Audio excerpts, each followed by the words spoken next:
Gentlemen of Trinidad and Tobago, at home, and wherever you might be following us on your various platforms, welcome to our usual reporting on our management of our COVID challenges.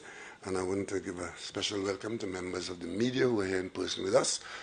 And once again, we will start in the same format that we normally use, asking Chief Medical Officer Dr. Parasham to lead his team in giving us the very latest on our COVID numbers and responses.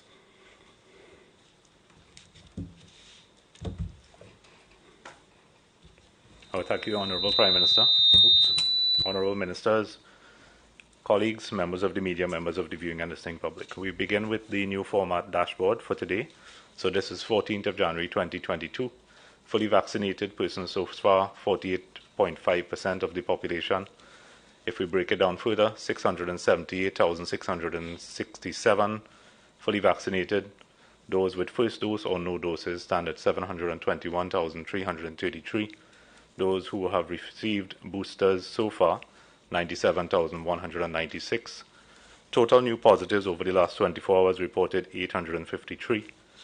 Deaths reported in the last 24 hours, 22. And condolences to the families of all of those who would have lost loved ones during this time. Total active positive cases at 16,019. Those in hospital, 621. And it includes both hospital and step-down facilities.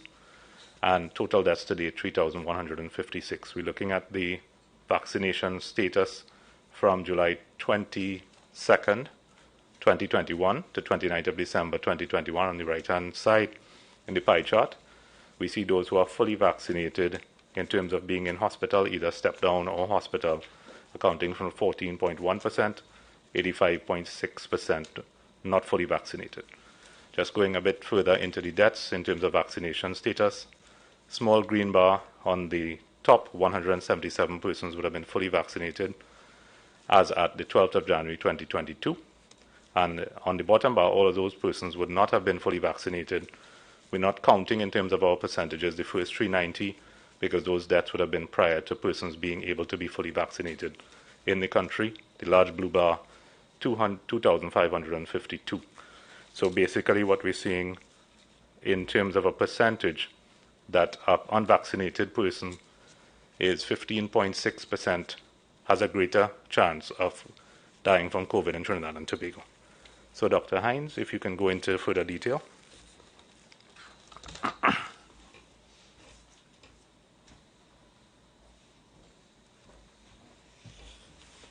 Thank you, CMO. Good afternoon to the Prime Minister, Honourable Ministers, colleagues, members of the media, members of the viewing and listening public.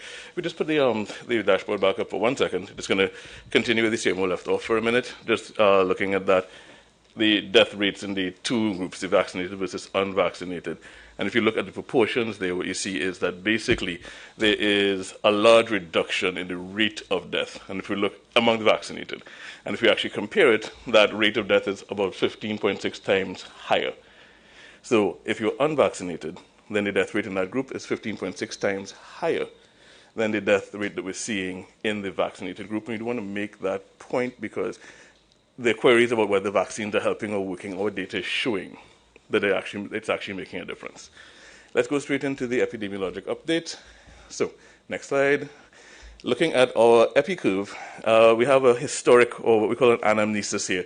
Looking all the way back to July 2020 and coming forward, we see that the August spike, which looked big in August, is now dwarfed by the activity that we saw with the introduction of new variants. So we saw the Gamma variant get introduced somewhere in the April period, and the spike that would have followed. We saw the Delta variant get introduced later on in the year, and the spike that followed that. And we're pointing this out because, again, we are on the doorstep of the introduction of another variant which is considerably more transmissible, and we're bracing for a similar sort of scenario unless we do certain things. And the certain things won't necessarily prevent, but it will definitely blunt the impact of that similar scenario. And those certain things are the things we've been speaking about: the vaccination, the public health regulations, the washing hands, wearing masks, watching distance. Numerically, if you look at the same data at the weekly time scale, now just looking at the years 2021 and the beginning of 2022, we see that in December, which is the red bar area over to the right-hand side, we did see what looked like a big drop in week 52, but we have pointed out that that drop was really more a function of what we call health-seeking behavior, where fewer people would have gone out to test in that Christmas week, and therefore you got fewer positives. And you saw what looks like a rebound, or what looks like an increase, but it's really a rebound to the more expected levels in that first week in January. Second week in January isn't quite finished yet, so we have to see what today's figures bring before we can compare the heights of those two bars. But we are seeing at the present time what appears to be a very small incremental decrease. We would hope that that continues, but we are aware of the potential for that to change rapidly if Omicron seeds and begins to take hold and do what it has been doing in other countries, in other jurisdictions. Moving to this really just shows the same data, but now the numerical changes from week to week, so I won't harp on this. This can be reviewed at your leisure. And if you look at the monthly data from January 2021 all the way through to January 2022, we see that December was a record-breaking month in terms of numbers of new cases, and that in the first week or 2 weeks of January, we haven't quite halved December's numbers, so that looks hopeful, but we still have to see if that downward trend continues. So we're saying hopeful in inverted commas, but we all would like to see the numbers come down. We will see what the trends actually manifest as we move forward. The trends in terms of demographics have not changed. So the same age groups are getting affected. The same male-female balance, approximately 50-50, has been maintained throughout this, even with the big spikes. No big swings in the actual distribution. Right now, still that 25 to 49-year-old age group being the dominant band of the positives, representing 51%. And among the fatalities, we still note that the fatalities have occurred, at least two-thirds of them in individuals over 60, and about 60%, 57.7% being male. And the other factors that factor into the fatality rates are the presence of comorbidities and the absence of vaccination. Without harping on it further, moving on to just what's been seen with the projections that we had been making at the end of November, from middle of November till the end, the pace at which we were going, represented by that last upward dotted line, sort of dark red. We haven't seen that pace continued. Some of that was due to the blunting that we would have seen as schools would have closed and people would have come out of the office during December. So you saw a little bit of a dip in the heights of those blue bars as the heights continued to rise. And now we're seeing, again, a little bit of an upward incline. So not major changes, not a major breaking force, but we did see a little bit of a slowing, and we would like to see more. And the only way we're going to see that is if we continue to raise our vaccination rates and continue to adhere to those public health guidelines. So with that, I'm going to wind up the epidemiologic update and turn you over to Dr. Richards.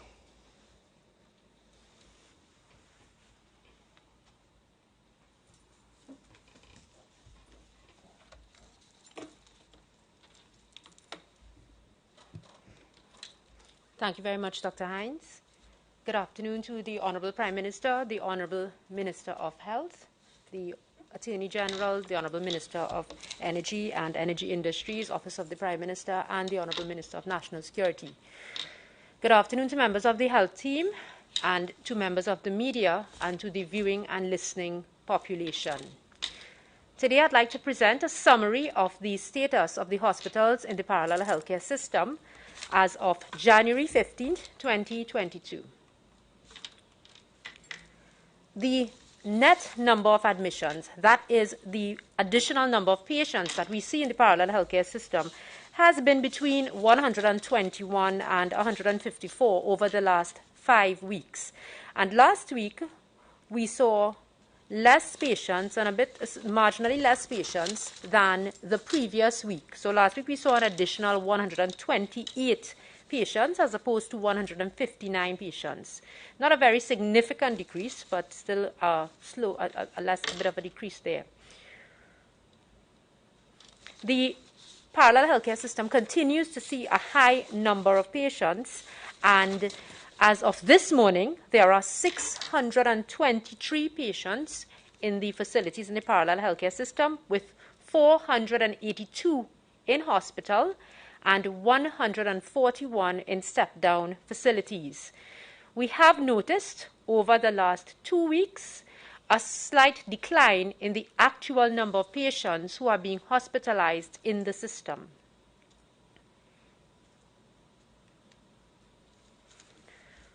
This graph just demonstrates the trends that we would have been speaking about, and at present, the trend that we are looking at is going on for 88 days now.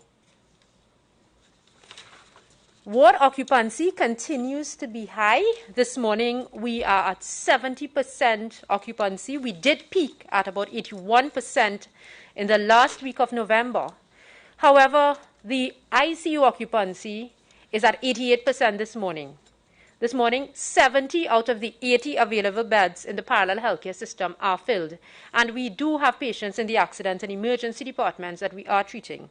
HDU occupancy is at 71%. Now, over the 88-day period that we are discussing as with these consistent trends, ICU occupancy has been on average 89%. So on any given day, 9 out of 10 ICU beds across Trinidad and Tobago are filled. We have noticed a decrease in the number of patients in the accident and emergency departments who require treatment for COVID-19. This morning, there are 87 patients across the 10 accident and emergency departments in the traditional healthcare system, and of those, there are 16 ICU level care patients. Ladies and gentlemen, over the last 88 days, our hospitals and accident and emergency departments continue to be progressively strained by a significant number of COVID-positive patients who require critical care, especially ICU care.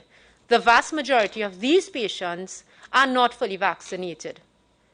The reality is that the Omicron variant is on our doorsteps, and our hospitals are still at 70% occupancy with a critical threshold of what we speak of 75%. As I end my presentation today, I would like to appeal to each and every one of you to please exercise all recommendations and guidance that we are providing to prevent yourself from becoming a patient in the hospital.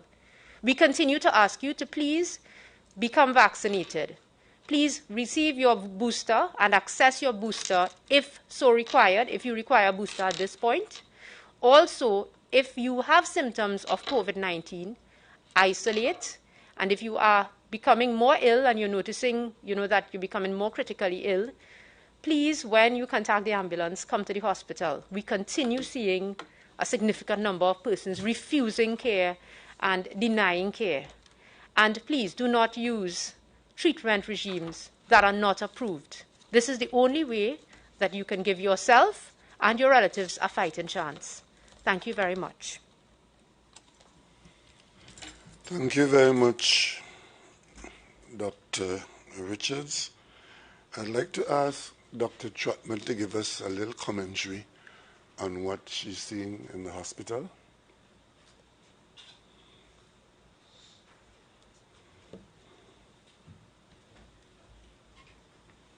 Honorable Prime Minister, ministers, fellow members of the health team, Chief Medical Officer, members of the media, members of the public, and members of the health team.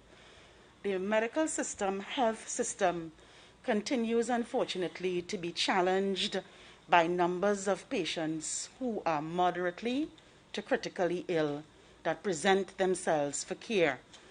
These patients are unwell, not healthy, having underlying comorbidities, inclusive of hypertension, high blood pressure, diabetes, which is uncontrolled either because of their underlying condition or because of the coexisting COVID condition, who also have underlying lung diseases, in some cases cancers that they are being treated for, renal disease, and patients who are obese.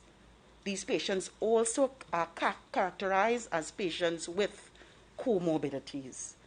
What we see clinically are patients who have symptoms for a period of time, usually 5 to 7 days, and even longer, who more and more we are seeing are being treated by home physicians and then entering the medical system at a time when they are critically ill and sometimes too advanced for us to make the changes that we can if they would have presented earlier.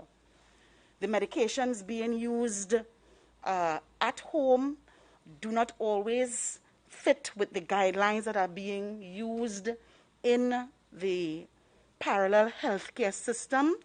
And of course, the monitoring is not one where we have continuous monitoring so that if a condition changes and you are right within the healthcare system, we can act accordingly. So we are seeing still large numbers of sick patients with underlying comorbidities being treated by home physicians, entering the system at a late stage for care.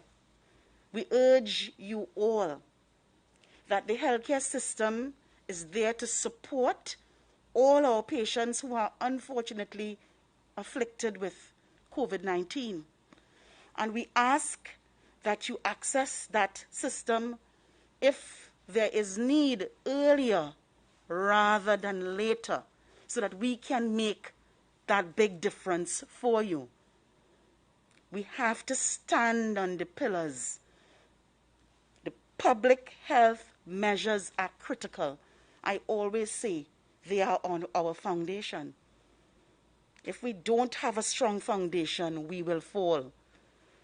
So the 3 W's are there for us: to wear our mask, wash our hands, watch our distance.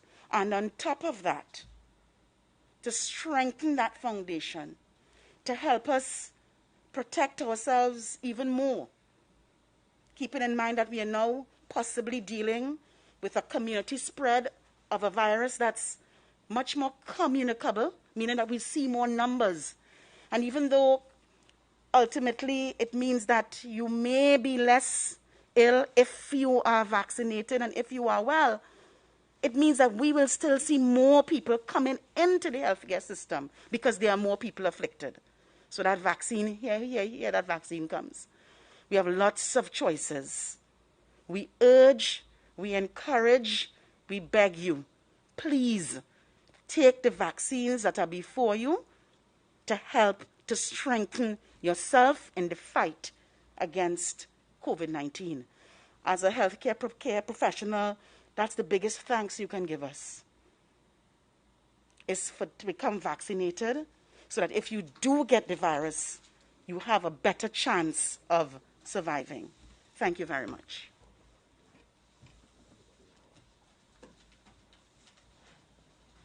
Thank you very much, Dr. Trotman. Ladies and gentlemen, the last time I was with you here was on the 18th of December. And it might be useful now to indicate where we were at that time, where we are now. Because on that day I did make some far-reaching interventions, and those were based on us appreciating that we were still in a pandemic. And I need to say that in Trinidad and Tobago, because there are some voices, loud voices in this country, which appear to me to be taking the position, along with some members of the national population, that the pandemic is a thing of the past and it is something to be trivialized, and more than that, that the government is overreacting. Some people go as far as to say that the government is overreaching, breaching the Constitution, and of course many people in the minority of the country's population, of course, are saying that their individual rights are being either trampled upon or threatened.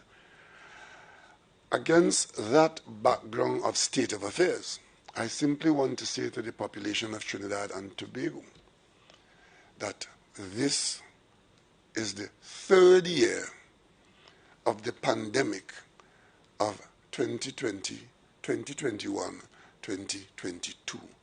We still do not know and do not have a clear horizon as to when we might come out of this situation. It might very well be that we have to keep fighting it for some considerable time. And in that situation, the best responses are very well known to us. You would have heard them from Dr. Trotman, and I would now want to ask the Minister to deal with the vaccination side of our response.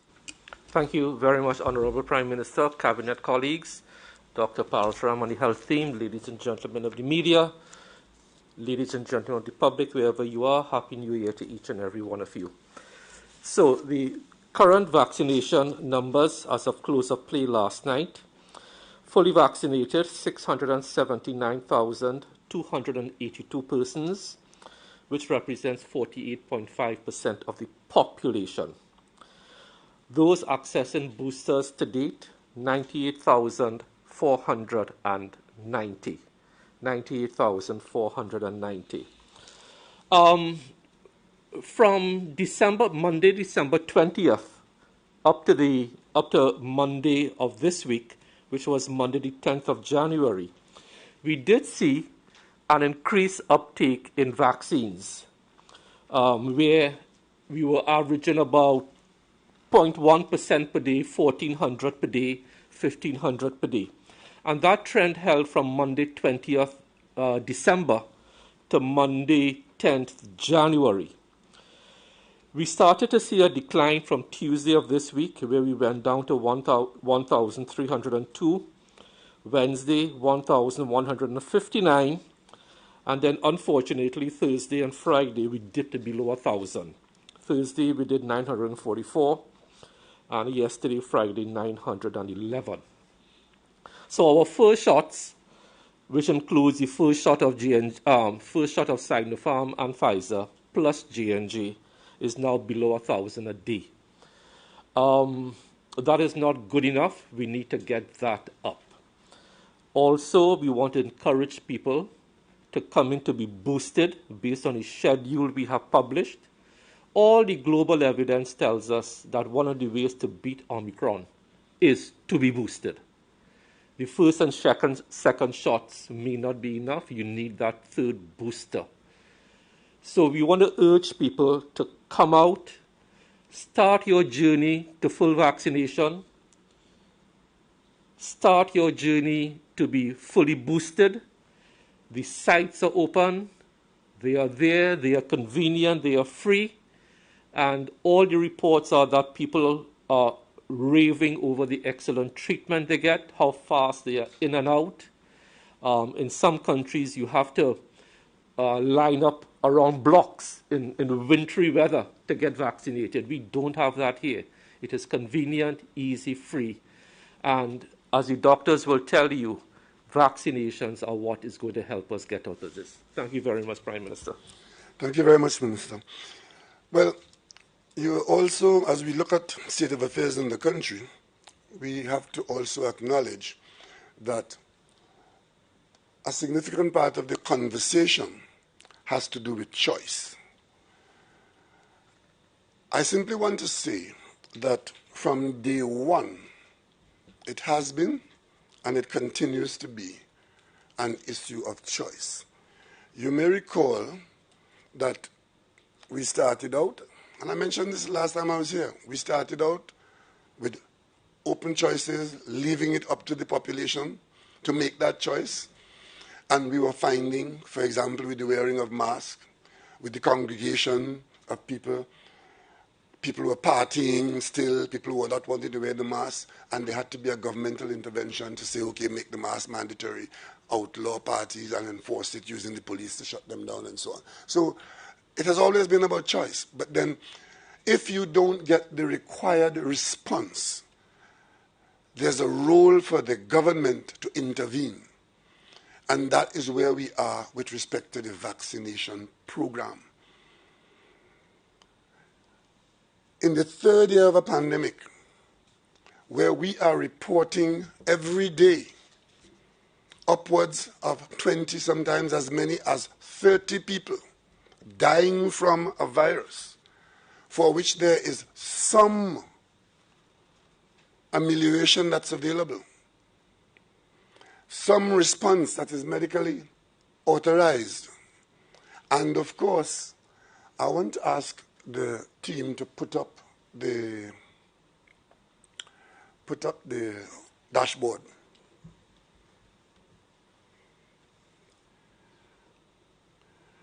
And while they're doing that, let me just say this. I also notice that a lot of the conversations in this country very pointedly ignore the fact that what the government is looking at and is trying to respond to are the number of deaths in Trinidad and Tobago associated with COVID. It appears to me that, to some voices, over 3,000 people dying from COVID is not an important matter warranting our conversation during the daytime, our response in the 24-hour period of each day. Today the figure is 3,156.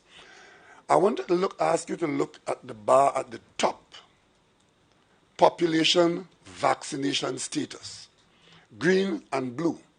What that tells you is that after all that we have done since June in vaccinating, and we have vaccines available, we have vaccines by choice in this country, let it be known that half of the population of this country, in fact 721 is against 678, just a little more than half of the people in this country are not vaccinated.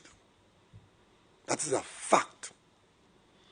Now, when we look at other countries who are heavily vaccinated and who are also being challenged very severely by the virus in its very many forms, the latest is Omicron, it tells us that we are very exposed. Because if the heavily vaccinated countries with far more resources than we have are finding it difficult to dismiss the variant, to dismiss COVID-19, what exactly are we ascribing to ourselves? Some kind of superiority? Some kind of pass?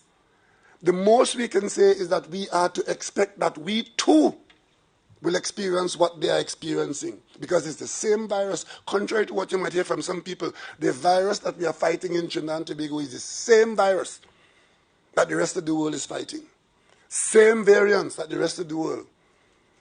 And when the variants appear from wherever they are, in which corner of the globe, we have to pay attention, but pay attention to that fact that only just less than half of the population is vaccinated, and vaccination is the best response of the human race to a virus which has already killed, 5 million people? And in Trinidad and Tobago has already killed over 3,000 people. And that is what the government will respond to. That is what the government is responding to. Because this country has a government and will have a government. Unfortunately for me and this government, this is our portion. We are required at this time to respond to this. I want to take you to the pie chart on that's a circular one out there with a little slice of green. What that tells you, these are patients in the hospital. Vaccinated patients, the whole circle has the population of patients in the hospital. The green, who have gone into the hospital system, are the vaccinated people. Nobody has said that vaccination eliminates the possibility of getting infected or requiring health care in an institution. Nobody has said that. It has said that you are much better able to respond to the virus if you're vaccinated. That chart shows you 14% of those who are going to the institution looking for help are vaccinated people. The big blue section, 85.6% are unvaccinated people. You do not have to be a physicist or a mathematician. You only have to be a person who opens his or her eyes and see that the majority of people who are ending up in the hospital looking for hospital care from doctors, nurses, and their support staff are people who are not vaccinated. That is the conclusion you draw from that. And that is where the choice comes in. If you make the choice to say, I am not going to use the vaccine, you are also making the choice that you want to be in that piece of the blue pie where these are the people who are more than likely to end up looking for support. Look at the last bar below, the bar chart below. And you will see it's quite different to the chart at the top. Look at how much more blue is at the bottom. Those are the vaccinated people. The unvaccinated people. The ones that the little piece of green, the little piece of gray, right? Look at that. The vast majority, that chart down there is total deaths to date of the 3,156 people who have died. That blue section there are people who, for one reason or the other, did not use the option of the vaccine. And of course, one has to draw the conclusion that had they used it, the response could have been very much different. And one could do some calculations to indicate what kind of numbers we might have had we been heavily vaccinated.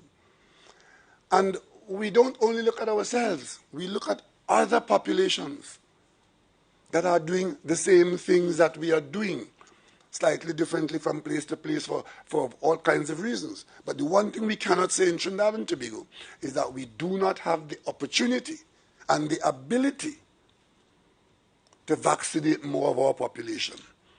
So I would like the decision makers at the personal level to take away that pie chart, the circle, and ask yourself at the personal level which part of that chart you want to be in, the green part or the blue part.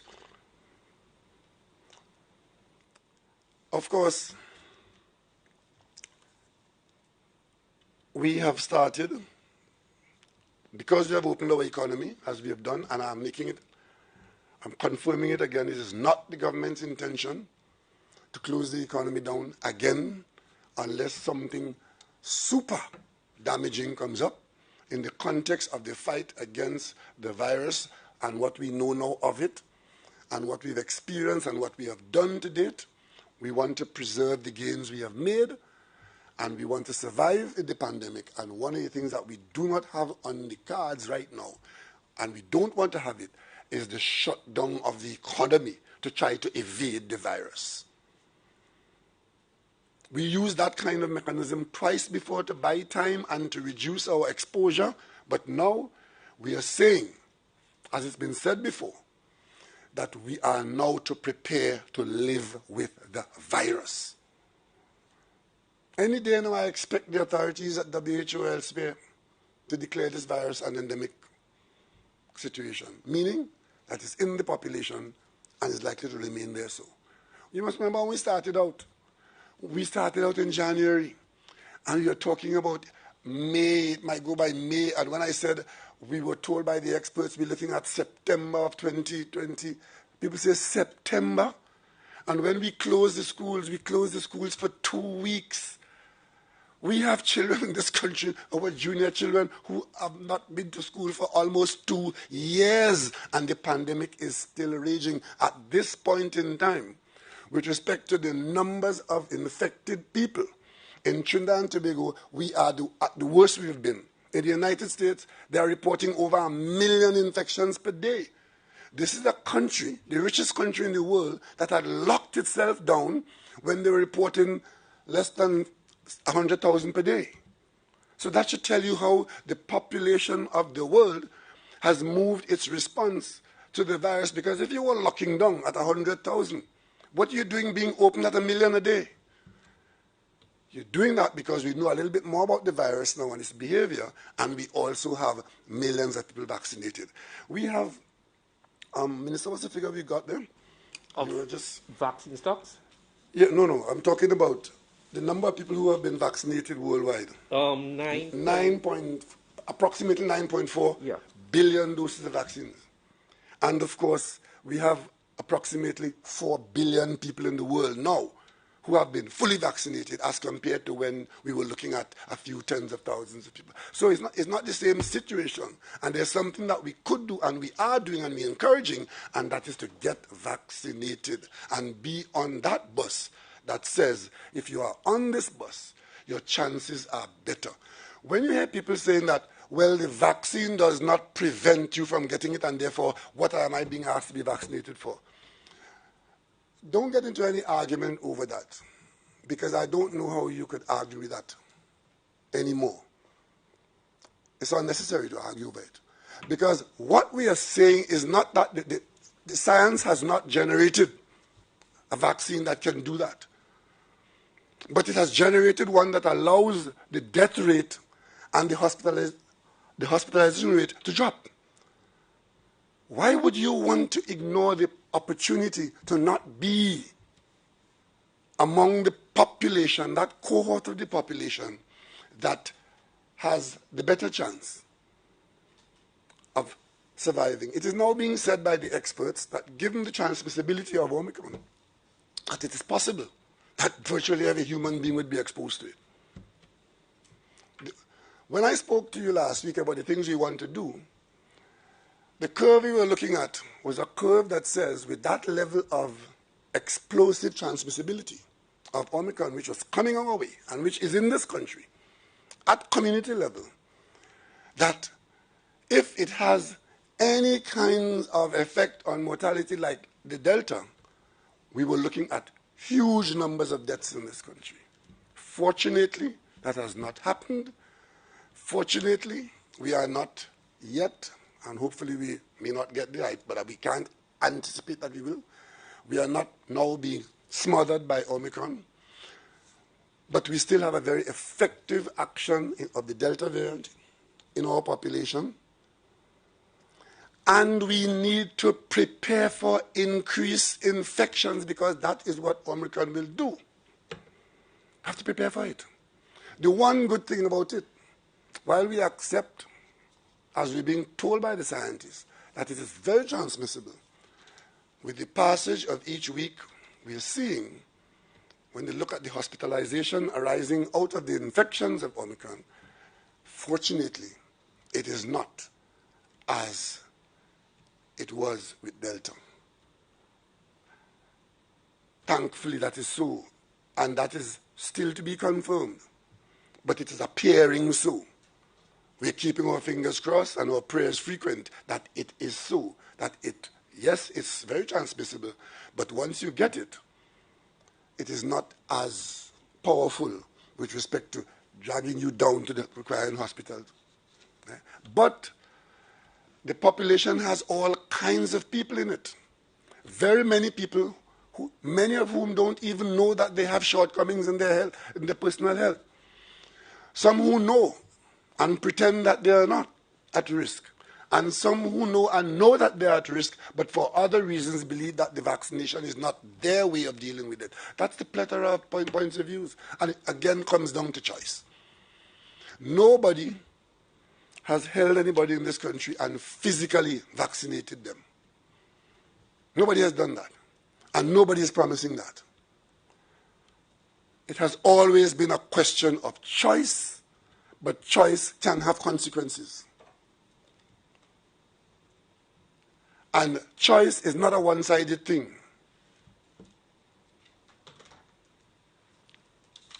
So when we looked at our exposure, when we look at our level of deaths, when we look at the projections that we are facing, I said last week that, last time I was here, in December, that the government, as the largest employer, will manage its workplaces in such a way to acknowledge the vaccination program that is taking place, those who are vaccinated, those who are out, and to also acknowledge those who made the choice of not being vaccinated and their consequences to both sides.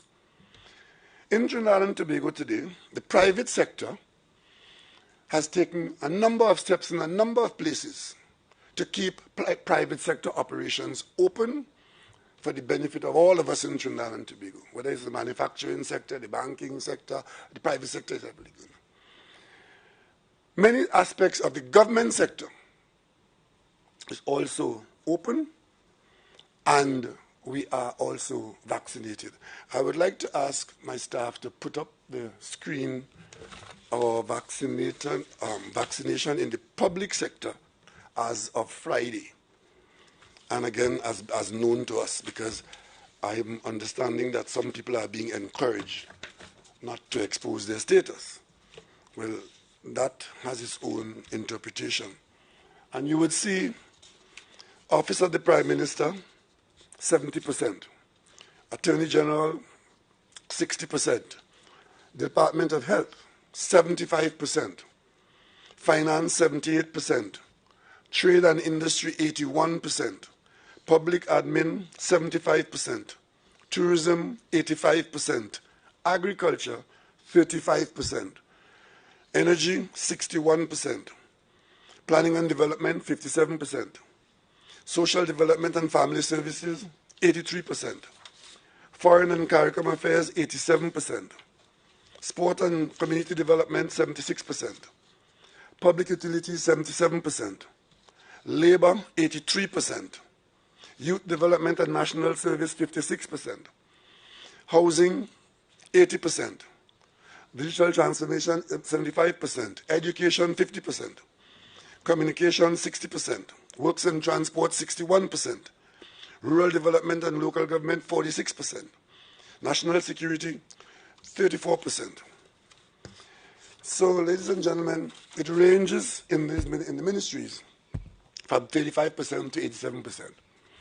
Now, there are a couple of departments there where, like agriculture, where people are largely outside, and also national security, which is among the lowest, which there's a lot of outside people there, but also a lot of inside people. But what this tells me, and should tell you, is that there are a significant number of people in the ministries that is vaccinated. Very significant number. And therefore, as we set the target of 80% as a target that the national community should benefit from, we then know where we're at and where we'd like to go. And ladies and gentlemen, when I spoke last time, I said the government is prepared to legislate so as to, like the private sector, manage the national vaccination program and the national safe zone arrangement, which is our way of living with the virus, being out there and doing the things that we want to do while the virus is raging or threatening to kill us. I said that I will ask the Attorney General to take responsibility for getting us to a point where the legislation can get to the Parliament. I can tell you, I'm very pleased that since the 19th of December, the Attorney General and his team have actively been in touch with significant components of the national community on this matter. And it has been useful. Some people choose not to cooperate. Some people choose to give themselves degrees that are not recognized in the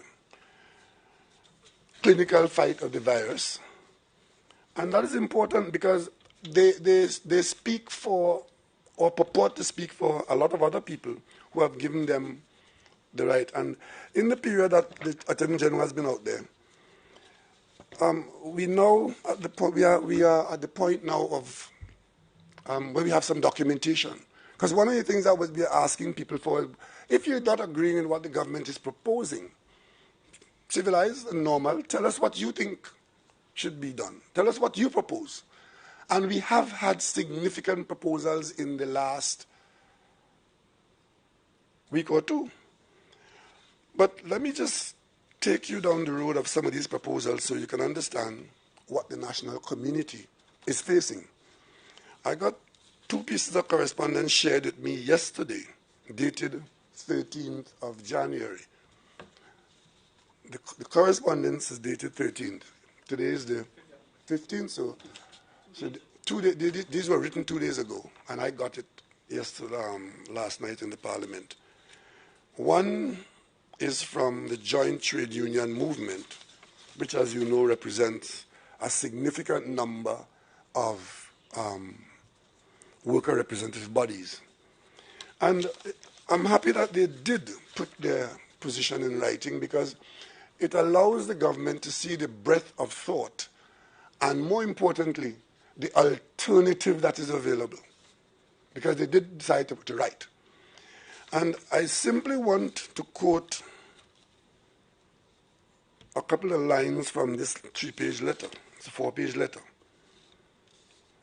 And on page 3, it says that we raise these, there are some issues on page 1 and 2. And it said, we raise these issues not to make light of COVID-19, but only to point out that there is a significantly low risk of death or hospitalization from COVID-19. Ladies and gentlemen, that is the position of JTOM. The government does not agree. 3,000 and counting, and 20 dead people every day, or 30 some days, is not significantly low risk. I may ask you to cast your mind back to the anxiety that we lived through when no person had died from COVID in this country. And when the first person had died, it was such an event that it was no less a person than the opposition leader who was out there informing the country before the family was told by the hospital department that somebody had died from COVID. It was the opposition leader. So nervous was this country to have that out.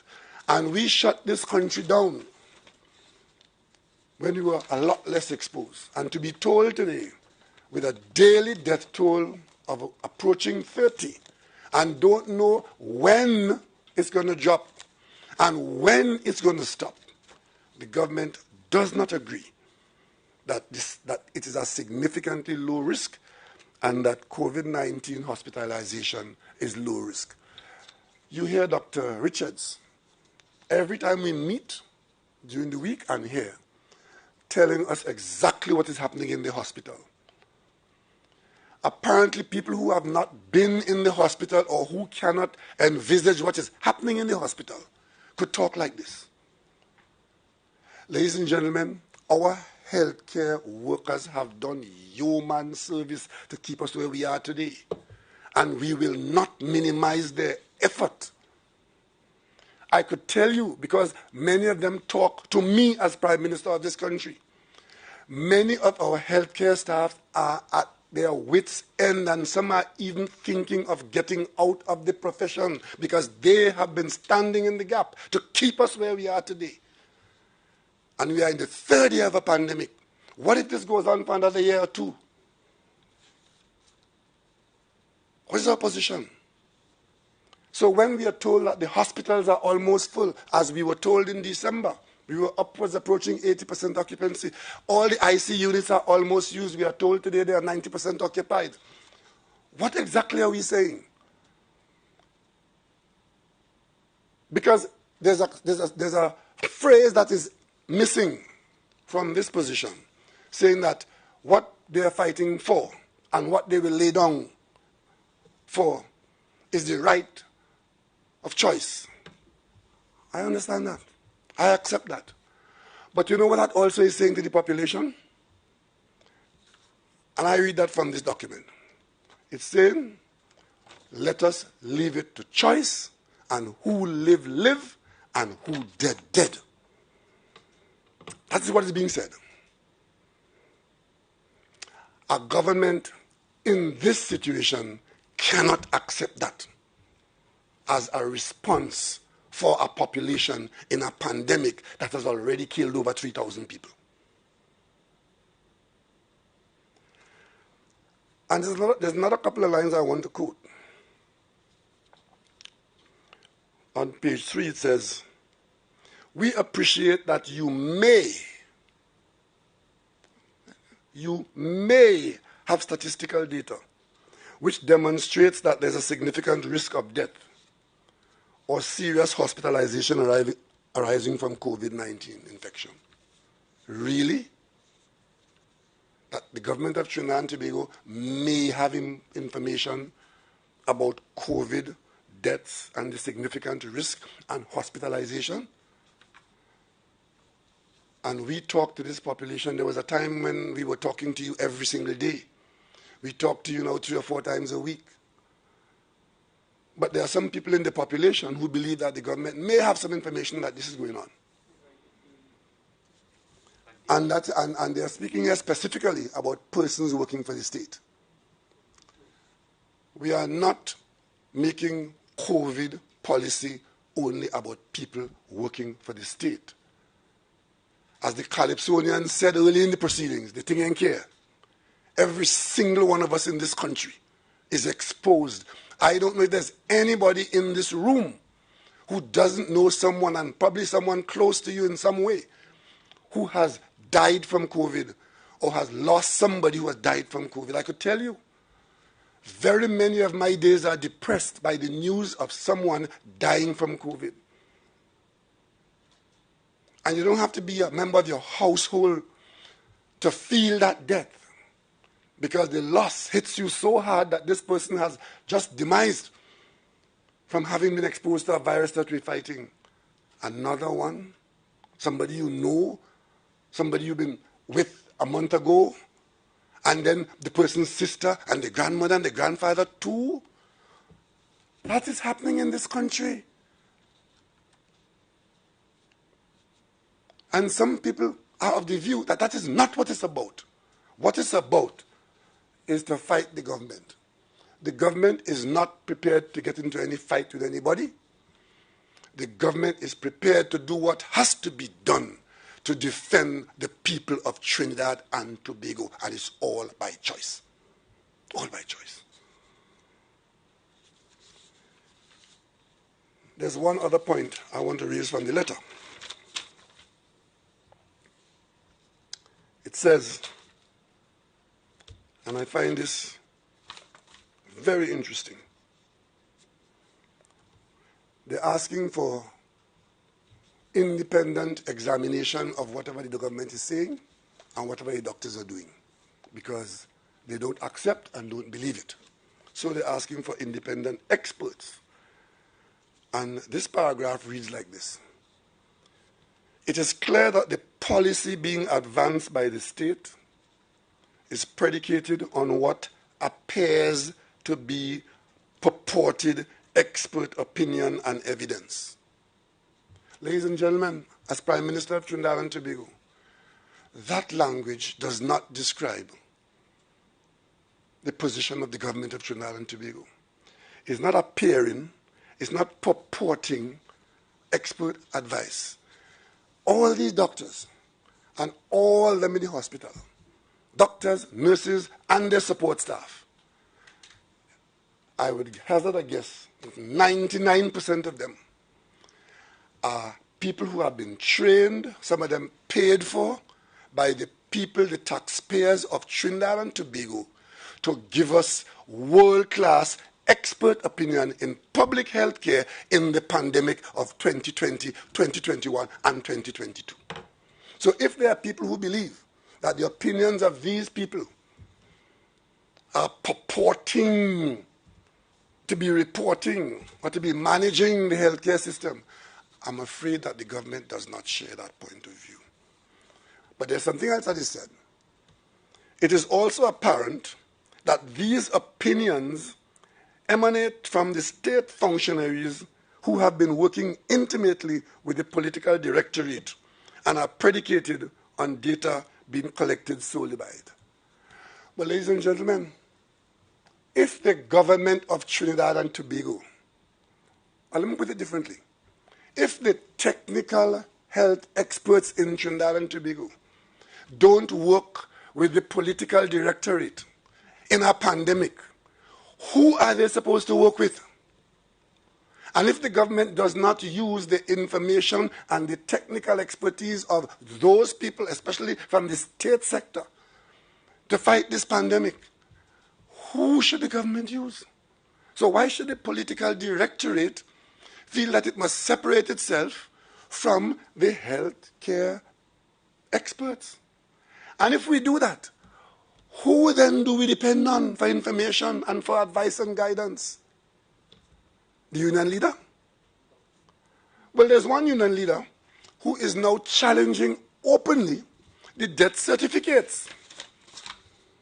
And all I will say to that is that in Trinidad and Tobago, the government's position is that the best person to put data on the death certificate for any person in this country who was demised at a hospital or at home are the people who have been doing it before and who are authorized to do it, and these are the health experts. The health experts in the Ministry of Health, authorized by law. There's no substitute for that. So I'm sorry that the data is not being accepted in some quarters. That if I quote another phrase, it says, they want a panel of independent experts to be appointed who will assess the veracity of the statistics. We've heard opposition members in the political arena saying that the government lie. At one point they say it had dead people piling up high in Mount Hope and the government hiding it. Another time we're hearing them saying the government is inflating the number of deaths because the government wants it for political purposes. But I mean, that is those in the political arena. But when Labour takes the position of saying that they are challenging the veracity of what the doctors are saying, I find that a little bit difficult to swallow. And of course, because that has become the conversation in the pandemic, because we in the pandemic hear what we're talking about, disregarding the deaths, disregarding the daily tens of people dying, and saying that, well, the government lying to you, the doctors are no good. And as a matter of fact, it is being said by authority in this country now that the people who are dying in the hospital are not as a result of COVID, but as a result of inferior care that they're getting within the walls of the hospital. That's what's being said by persons who are in fact challenging the government's position. And you know, when I heard that, I felt so sad. Because I know what the doctors and nurses are going through and are doing in the hospital. Every now and then you'll hear the uncommon thing of somebody here in this country saying thanks for having been in those walls. In fact, in today's paper, there's a story in today's paper from a woman who speaks about how she felt as a patient in that hospital. Very few people turn back to say thanks after. 1,000 things went on. If one went wrong, that one is representing the whole situation, the healthcare system. But we know that. But the bottom line is, because I do not think it is fair to these health professionals who have done for us what we never expected. We didn't expect that, because we were never really prepared for a pandemic in the way that the pandemic came upon us. We were just fortunate that we had within our system infrastructure and personnel to the level that we have had so far. And if you think it is bad now, it would have been 10 times worse had it not been for the dedication and the skill of the people who have been working with us and advising the government. And we don't expect everybody to agree with what they say. You don't need to do that. You can challenge everything. But when you do it in this way, disparagingly, we have to say no. And that is why during the week, I spent some time trying to find appropriate people who can go within the walls of the hospital and report back to the population what they have seen, what they have heard, what they know, so that the population can be comforted that what you are getting from the healthcare system in Trinidad and Tobago is the best that can be had. And if there are tweaks to be done, changes to be made, on that situation of report, we can look and see it. But certainly, we cannot take the position that I don't believe you, and you are doing it for some ulterior motive, or that our healthcare infrastructure is awful and that our staff is incompetent. So I sought and I found 5 of our best and most appropriate people who have agreed to go into the hospitals across the board and look at what is going on there, talk to the staff, look at their data, look at it with a professional eye, and come back and tell the country.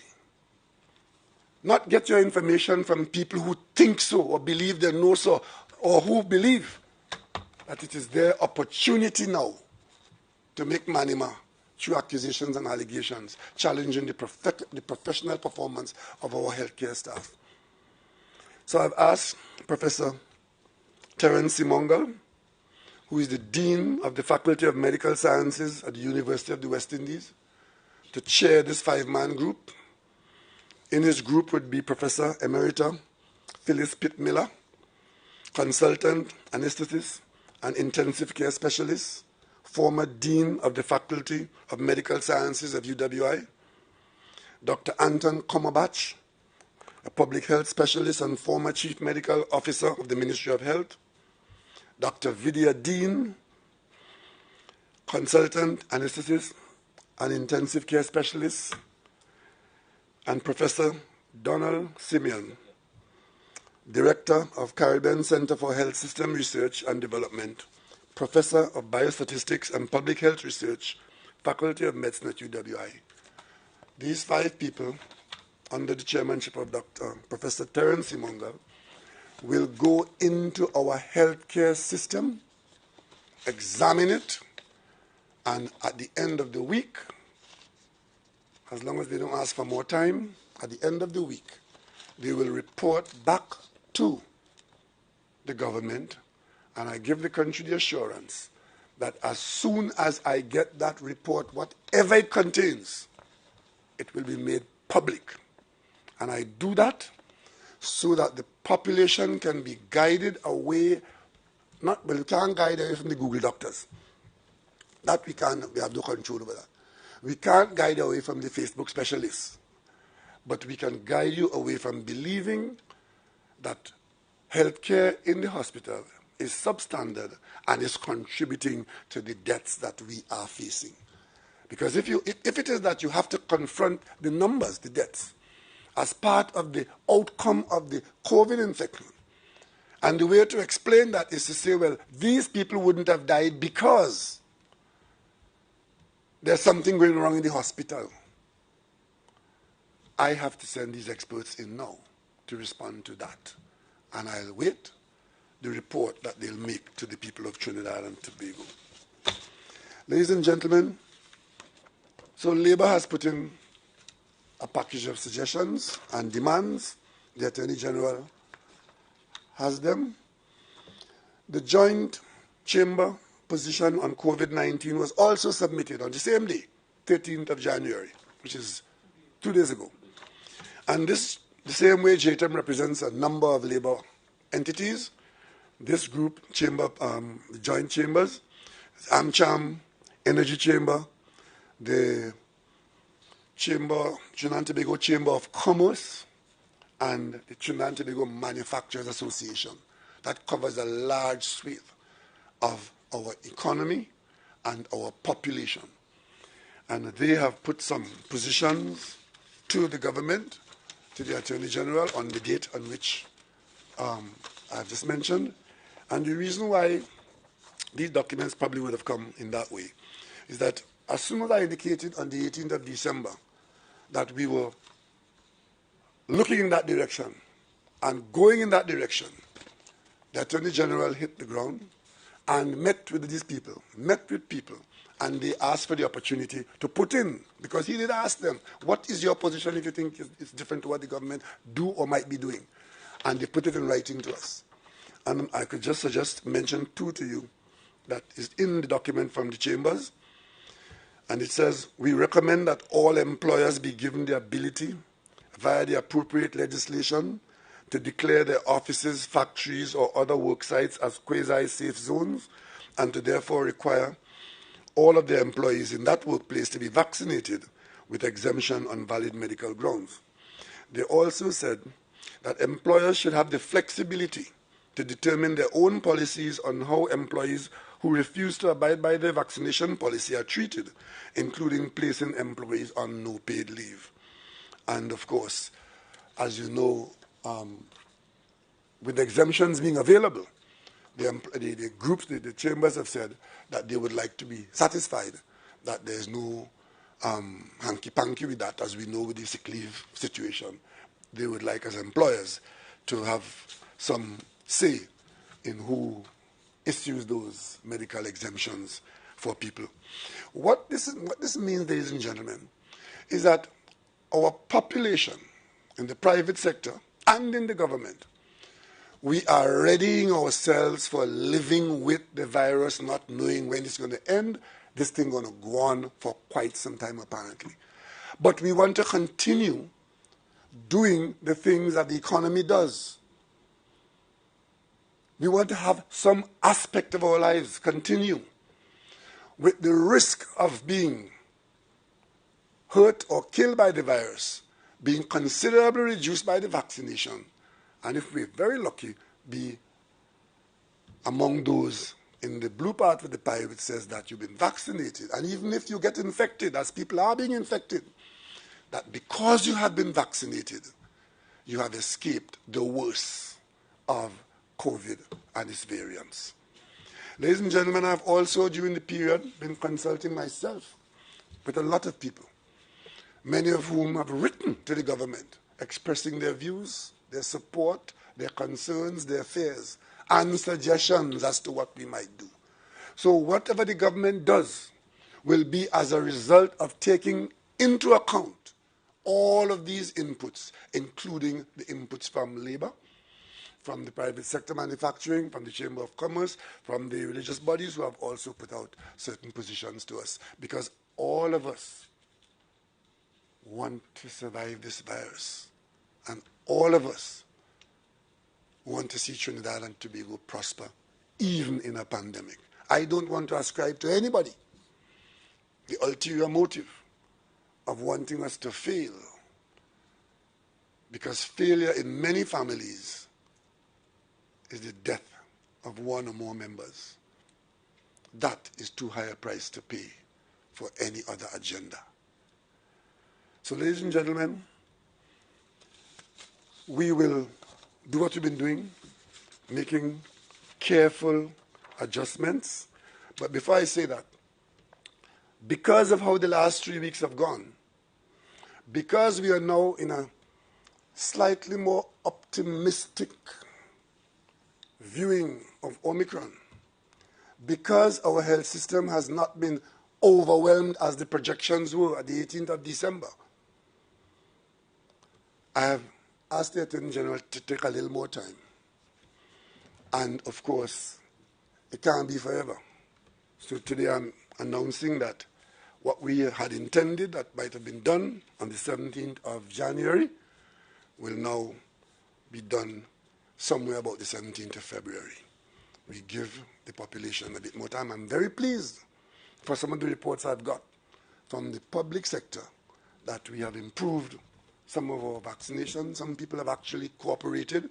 There are many who are digging their heels in, and there are many who are being encouraged to not cooperate. But that is par for the course. We don't expect that overnight everybody will change their views. And of course, there are situations where the proof that what we are doing is not making sense is that somebody has got sick from the virus, or somebody has got a bad reaction. That reaction can be quite serious, to the extent that there are those situations the Ministry of Health and the government will be quite concerned and there are protocols for dealing with them, and no person would be shortchanged in this way. But let us just say that in a situation where you have 4 billion people vaccinated, one swallow does not a vaccination someone make. Given the large number of people around the world who are using and benefiting from these vaccines, it is reasonable to say that the vaccines are safe and that the vaccination program is beneficial. The government will legislate and be in the same position of the private sector to determine which areas of governmental operations can operate under legislation, as well. Safe zones are being attacked too. Because what is safe in a pandemic? Who can offer you safety in a pandemic? It's a relative term. Quasi-safe, it means that it's a place that because of what is going on there, you're a bit better off or substantially better off. If we are all masked in this, if we are all sanitized, if we are all spaced out. But if the opposite is what we are doing, then that zone is not very safe. We know how the virus is spread. So to engage in a discourse over safe zone and safe zone not being safe and the vaccine not being useful because it doesn't prevent you from getting the virus, that is just to carry on an unproductive conversation. Let us focus on the can-dos. Let us focus on the survival rate. It is my view, and I may be wrong, but it's my personal view, that the insensitivity to these deaths is largely because one of the arrangements in this pandemic is that we don't have normal funerals. It is my view that if we were having normal wakes and normal funerals, where this population was participating and seeing the rituals of funerals 30 a day, 20 a day in this country, we might have been reacting differently. But we're hearing numbers, and we are reduced now to numbers, 30 dead, 20 dead, 10 dead, and then you have to listen to people telling you that they got their degree from some place that they read last night, and hitting 2 keys, and Dr. Parasam don't know what he's doing, and Dr. this and Dr. that. Those conversations are not helping, but the government is grateful for help from every quarter. And any quarter, it is for us to differentiate what is helpful and what is not. So we are going to do the legislation, and the choice is still there. A big part of the discourse is mandatory vaccination. And of course, our constitutional right, it would not be trampled upon by mandatory vaccination. If mandatory vaccination is about saving your life, how many of you are prepared to put a rope around your neck and jump off? I don't know. But whatever we are doing, it is not about dissecting the term mandatory vaccination, because frankly, we have been living with mandatory vaccination for decades in this country. And mandatorily vaccinating our prized possessions, our babies. To the best of my knowledge, the first person in your family who gets an injection is a young baby. Baby in arms. And it goes right up to school age. That is mandatory. But even with mandatory, there is choice. Because it says to get into the school system, education is available for free, but your child will come into the school system only if the child is vaccinated against measles, against polio, against this, against that, and we live with it. What we didn't have then, apparently, were opportunities to launch careers over saying no to that. But there are countries, where those same vaccines that we accept here for decades are still being resisted. It was last year, I think it was, or the year before. I remember reading a story about 12 doctors and nurses who were killed in Pakistan for applying polio vaccines. Yeah, polio vaccines. because the population was saying that the vaccines had contained something that was haram. And, of course, they preferred to take the risk of children being disfigured. That's how populations go. With respect to the public sector, when the legislation comes through, after the conclusion of what the AG is doing now, the government will be in a position to designate where the workplace requires vaccination, and the employers will designate under the law, as we have already put in place, that they operate safe zones, because that, when we look at all that is available, this is the best way to keep the country operating as the pandemic continues to rage. The pandemic is not over. It doesn't even appear to be over. In Europe, in Australia, in the United States, in the Caribbean, Trinidad and Tobago is not getting a pass. You could badmouth the government as much as you want. You could badtalk the Prime Minister as much as you want. My concern is for you and your family. Because if at the end, when the pandemic does die down, God willing it will, if we are all here, it matters not what has been said and done to or about me and the government. All that matters is that not one person had died who should not have died. That is what matters. And we continue to do what we like to do, but not doing them as we would want to do. Last time I met you here, I told you about the beaches. Well, the beaches have been opened across the country. There was some rush. There was some gathering, I presume safe gathering, because I checked with the doctors, and we are not reporting any explosive negative reaction, because all along we have been doing this thing cautiously and carefully. And since we've got a good result so far, we can go a little further. So we'll stretch the beach time out to 2 o'clock. And I propose to speak to the Minister of Health about the equivalent in Trinidad. But certainly, Tobago, I propose to speak to the Chief Secretary in Tobago, have a conversation as to whether the THA would, together we discuss it and see whether we could add in Tobago the reef tour type arrangements under the health protocols to begin that aspect of the economy. I am anticipating that that could be good news. We can do that. And I am also very pleased that notwithstanding the best efforts, it took us a little while to come to a situation where those people who were upset by not being able to carry out their funeral rituals, they are now doing that. And it only applied to COVID bodies. Nobody had shut down the use of funeral pyres. It was the COVID corpses that were covered by that, and we have come to a position where we believe that we can do what has been announced, so that is good news for all of us, and those particularly those who are affected by it. I also would like to allow access to rivers with serious restrictions following the no gathering of more than 10, no gathering, no fires, no playing of music, and no party.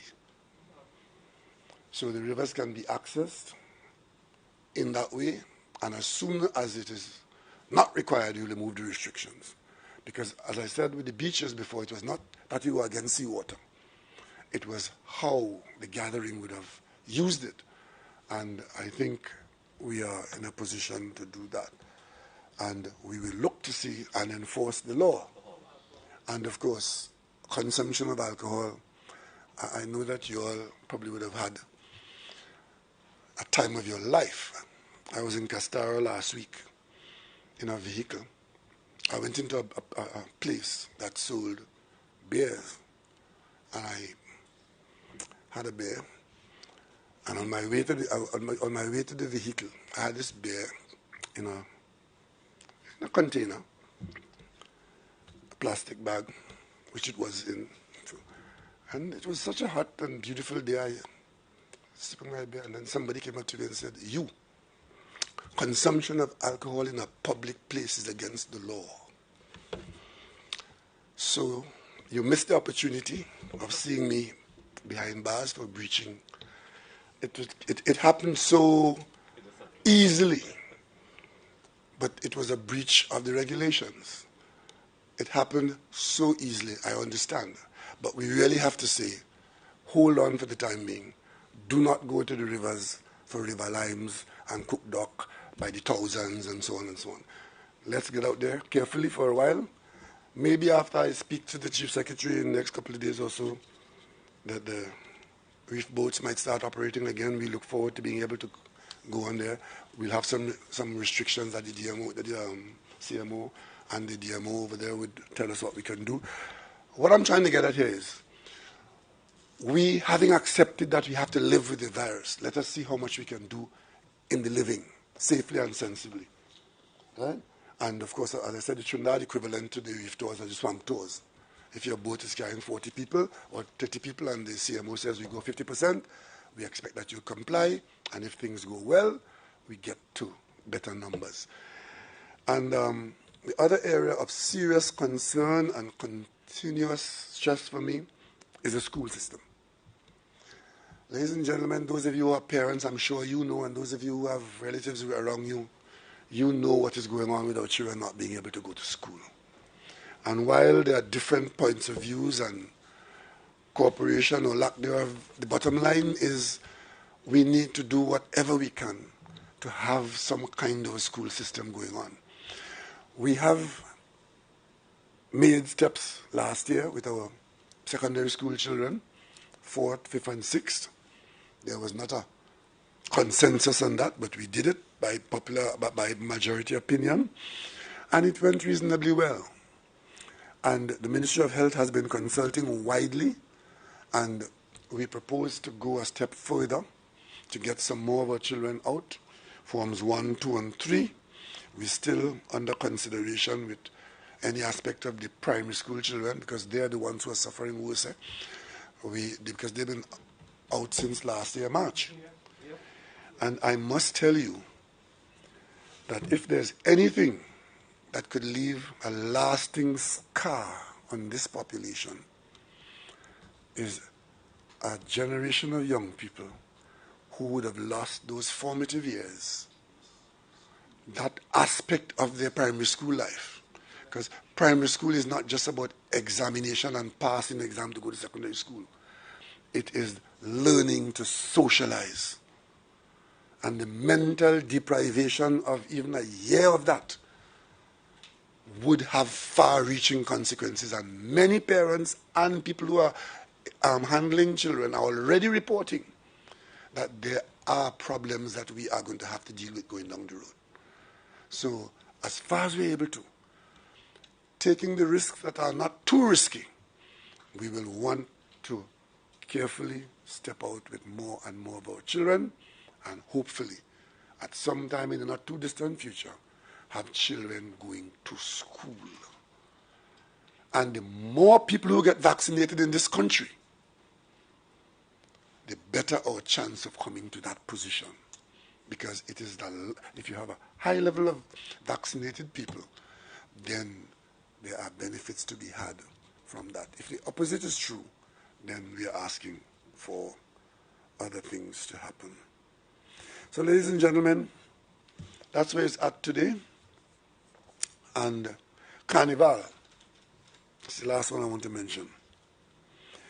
I want to remind you again that the very nature of carnival is all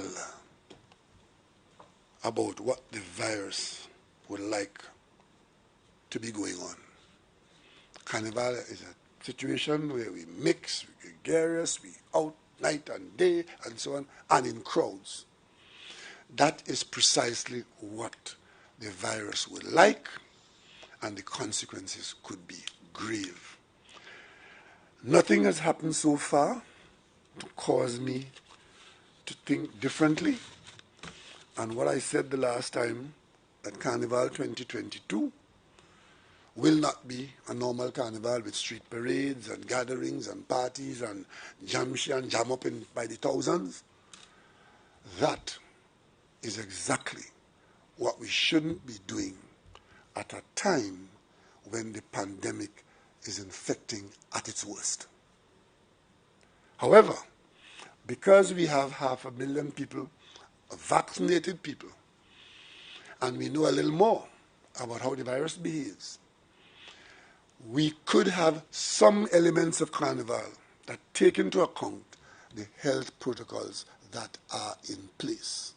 And that would be a matter for the Carnival Fraternity, the Ministry of Culture, the Ministry of Tourism, and the Ministry of Community Development. Those ministers in the next few days, because we have taken this thing all the way down to the middle of January. We have not come to a place where we can say, yes, we can exhale, all is well, there's no virus, there's no risk, and we can have carnival. That is not so. That has not happened. What has happened is that we have been called upon to live with the virus with a little bit of controlled carnival. And of course, the experts say that a little bit of outdoor is better than indoor. We have protocols for indoors arrangement in place, and of course, we want common sense to prevail.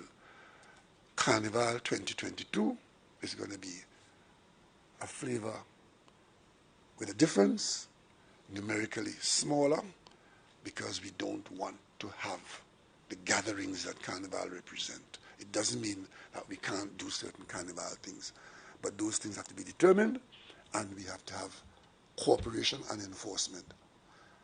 So let that be Carnival. If you have any questions, we take them now. Prime Minister Singh and the Trinidad Guardian, the 5 persons that you've appointed, were they selected through any consultation with the trade union, or was that a personal selection? No, this is the government looking in the population for the appropriate people who can go across the health system and give us the answer that we need to know. And the reason I ask is because we've seen the trade unions designate anyone that the government chooses as political functionaries. How do you think that they'll respect the findings of this group? Let me tell you something. I'm a geologist, trained geologist. I have 3 degrees. And when you call me a politician, thinking that you're insulting me, maybe you are. I do not believe that the word politician or that politics is a dirty word.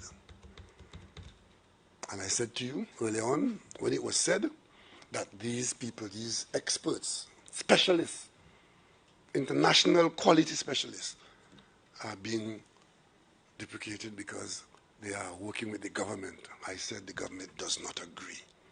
So anybody who wants to say that any of those 5 people, as a matter of fact, if I had read out their qualification, we'd be reading it on, we'd still be reading it. Anybody who wants to take the position, as a matter of fact, let me just tell you something.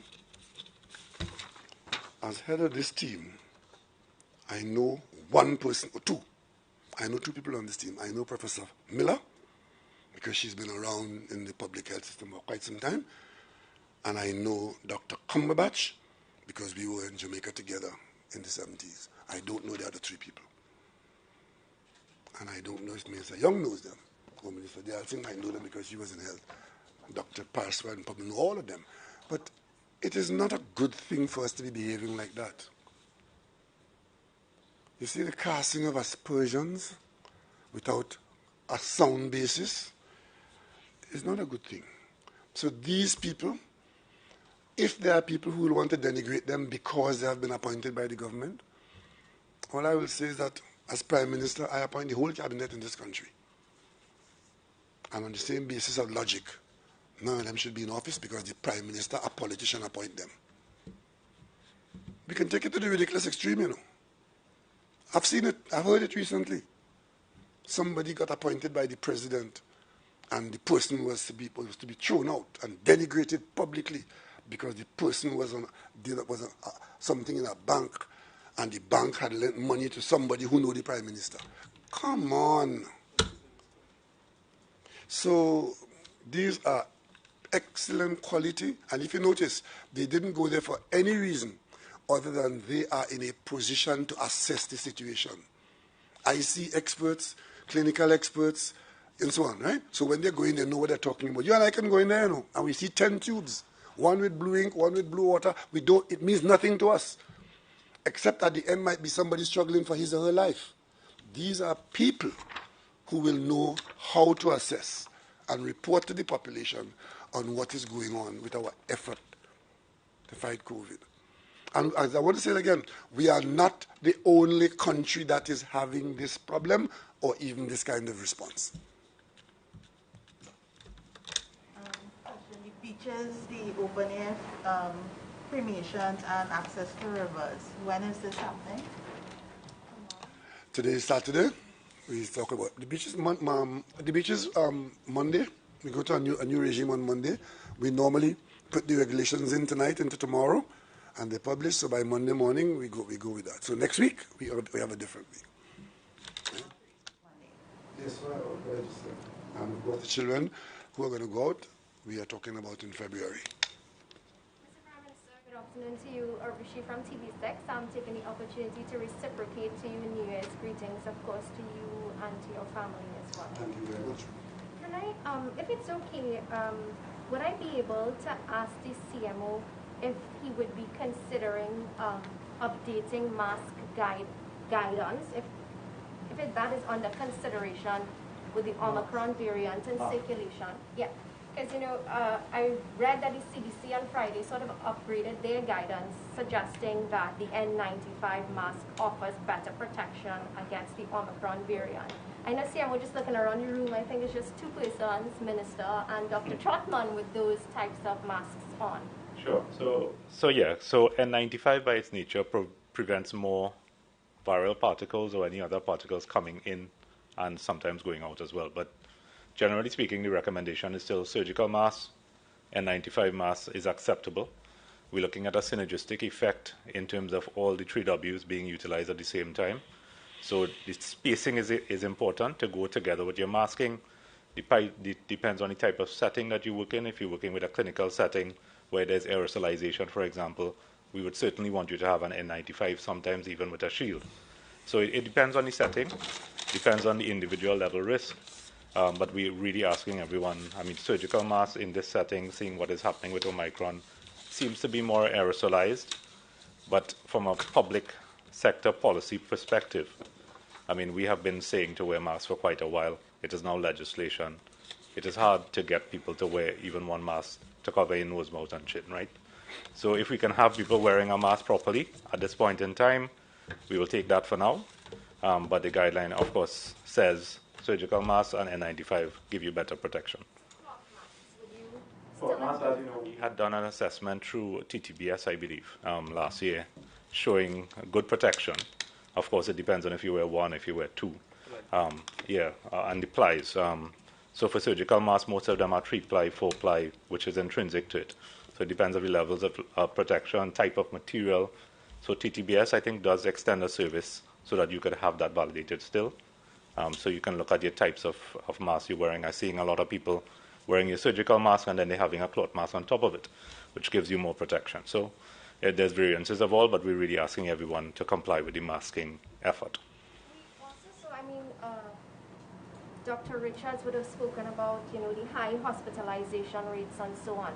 We saw that the WHO, they approved 2 drugs, paracetamol, you can correct me, and sotrovimol, I think. The first one treats severe and critical patients, and of course the second, mild to moderate, it says that it keeps persons out of hospital. These are already approved drugs. Do we have them? They were approved on the 14th, which is a couple of days ago by the World Health Organization. There are companies in Trinidad that are agents for those drugs. One is a tablet formulation. The other one is a monoclonal antibody. So we're looking at procurement on both of them. And as soon as, of course, we get any way forward, we'll let everyone know. But it has only been approved by WHO 2 days ago. Just to remind everyone, we do have the IL-6 inhibitors, which is approved by WHO as well. We do have dexamethasone on our formulary and is being utilized in the hospital. So we do have those levels of treatment. dexamethasone can be used from the start in terms of patients and has been giving good outcomes.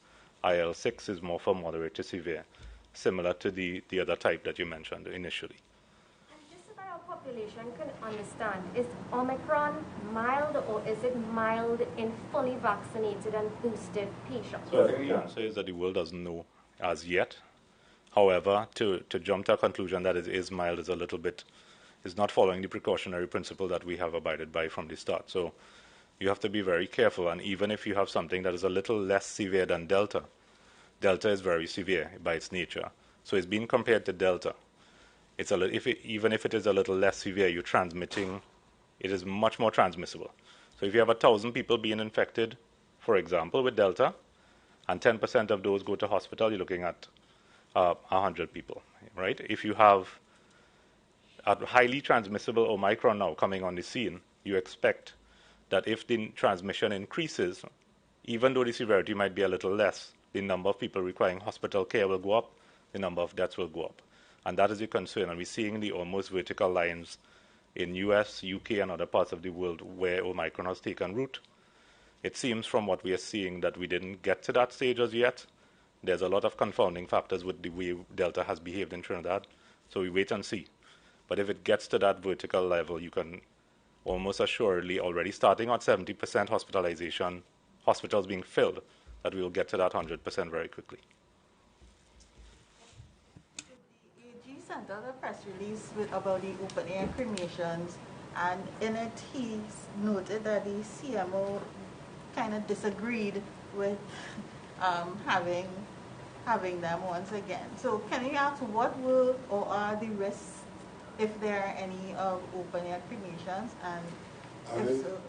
I don't know that is what we are wanting to say.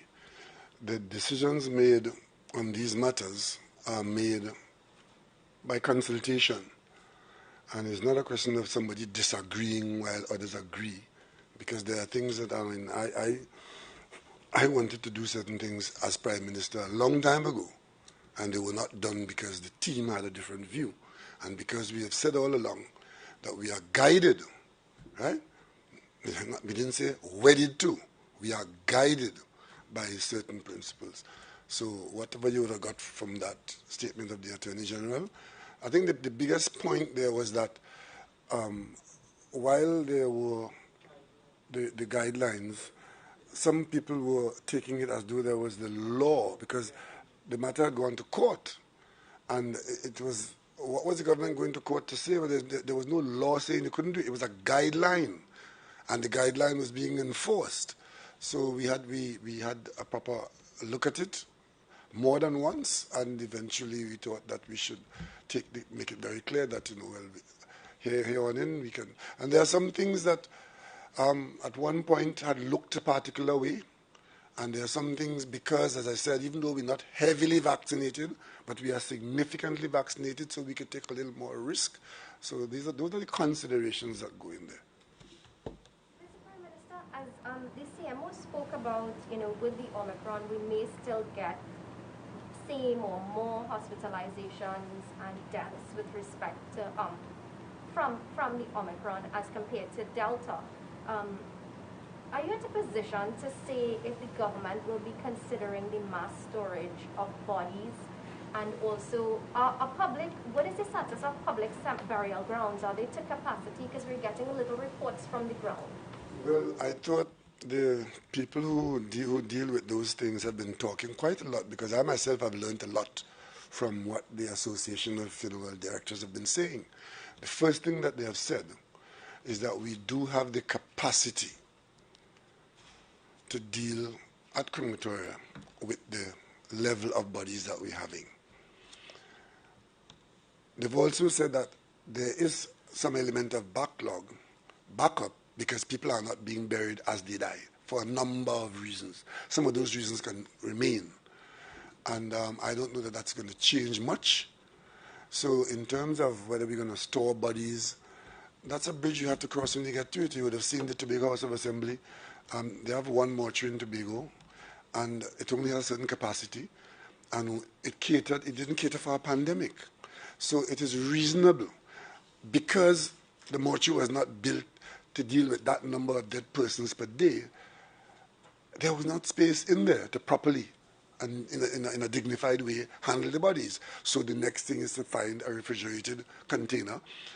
And in Trinidad and Tobago, the funeral directors had taken the position that because bodies were not being buried immediately upon death, and you needed to have them held while the population would come and do the needful along the way, they had organized themselves to find a place where, in a proper and dignified way, these bodies is like a large mortuary, because it's a mortuary. And of course, you saw there was a reaction to it and so on and so on. But I hope that we never get to a situation where that becomes a problem that we can't cross very easily. And if there's not enough space in the mortuary, then we have to find refrigerated space somewhere else. And I'm sure, Dr. Parasam, do you have any update on that? I did understand that we were looking at some other situations at some of the other sites to increase our holding capacity for people who... So what we have been doing is working very closely with the RHAs, having a look at their systems and the procedures in place, the SOPs within the individual RHAs, and the CEOs have been leading that very well. I think Northwest has been able to have a particularly good situation in which we have kept their mortuary well below capacity for quite a long period of time. And using the lessons learned in Northwest, we're applying that to Southwest. Eastern has always been able to get rid of their backlog in a very short period of time as well. So Southwest, I was told by the CEO only a few days ago that their situation has improved significantly because of the measures they have put in place. And as the Prime Minister said, there are hurdles to cross, for example, with people being in quarantine, relatives being in quarantine, some of the issues, people not claiming their bodies on time, those kinds of things, which are being dealt with sometimes using virtual platforms and other things. So we're getting to a situation where you're seeing some clearing of the backlogs occurring. The burial grounds, the public burial grounds, are they close to capacity? Many of them are reporting very heavy usage.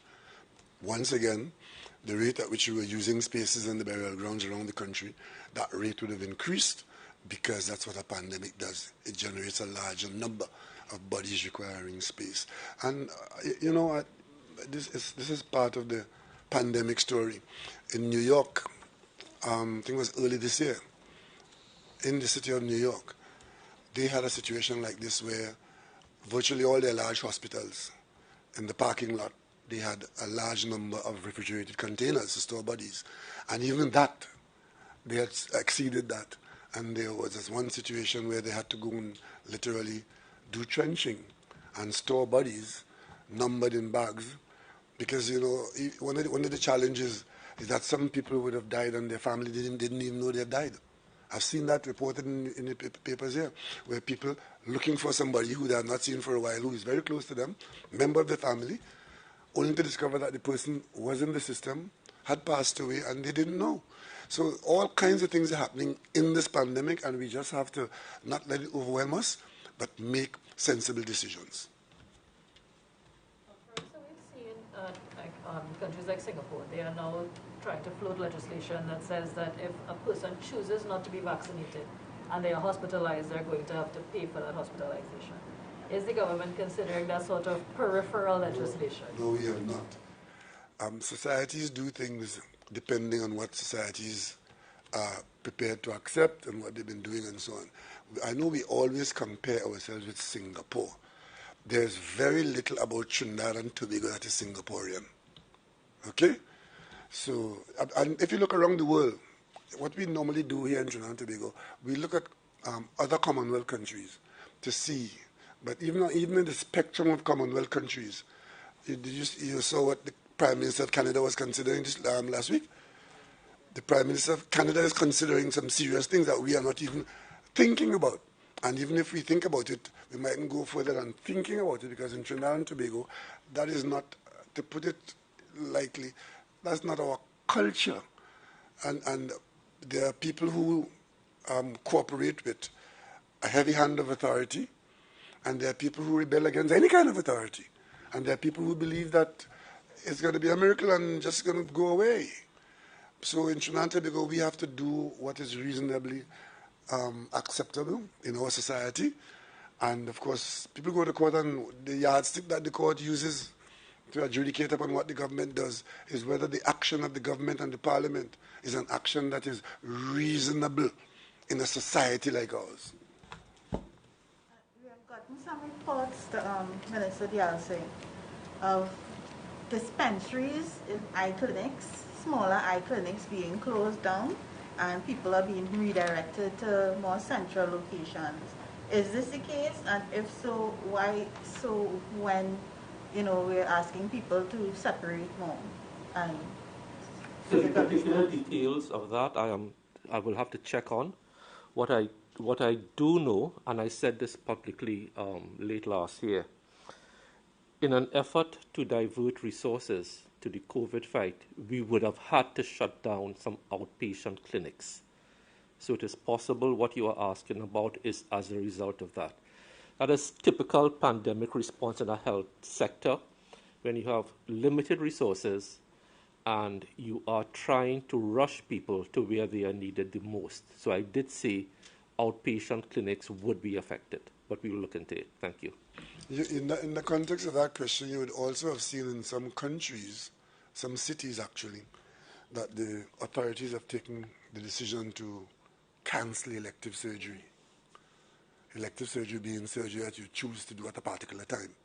Just cancel it because the human resource in particular isn't available, or the hospital, the bed space, the ICU isn't available, and so on. So these are fallouts from the demand that the pandemic is making.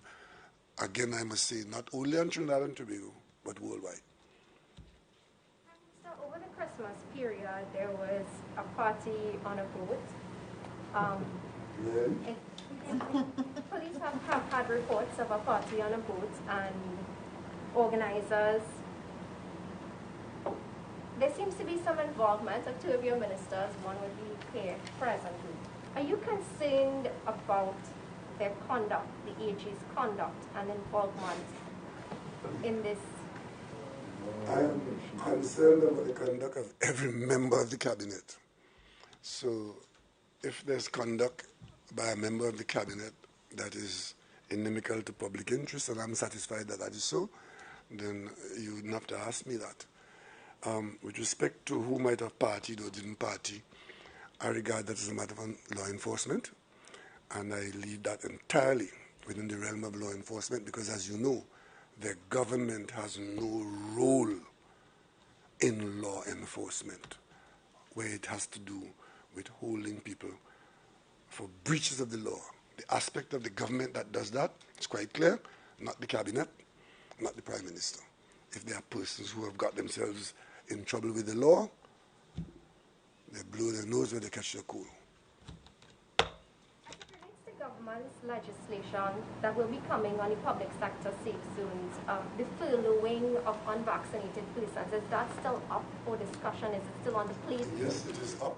But fortunately, as I showed you the number of people who are vaccinated in the public sector, in the ministries, I didn't touch on stating the prices. But where we are heading is that, fortunately, it is not as bad as it could have been, and it's improving. So we are, in fact, going to continue to improve in those areas. And because the government has such a broad spectrum of employees, we don't want to use a one-size-fits-all. We are going to use sizes to fit situations governed by the requirement to provide a safe workplace. And that is what the Attorney General is working on now with the consultation process, and I think his office has a draft already. But we are tweaking that draft and doing it in the context of even the changes that we talk about today of what the virus holds out to us. If we were under an Omicron cloud right now and hospitals with thousands of people, it would have been a completely different story. But we know that we are not out of the woods, so we're going to keep our act sharp. As you prepare to open schools I have to ask this question on behalf of the children. You're preparing to open schools. Are we considering the vaccination of children with that particular age group again? We do have vaccines in place and available for children aged 12 to 18, quite a number of parents have allowed their children to be vaccinated, and we consider those children additionally protected. But we've allowed parents to take the risk for those who are unvaccinated. As a national policy of vaccinating minors, once there is a vaccine that's available, approved for children, whether it is measles, mumps, whatever, we already have a template on that. And I said early on, if that vaccine is available to protect our 1 day to whatever, and we can access it, and we are able to access it, we will make it available in Trinidad and Tobago. And that may be where the story of mandatory vaccine comes in, because we are already there. Thank you all very much for coming, and thank you for covering our reports and advising the population that the pandemic is still going on.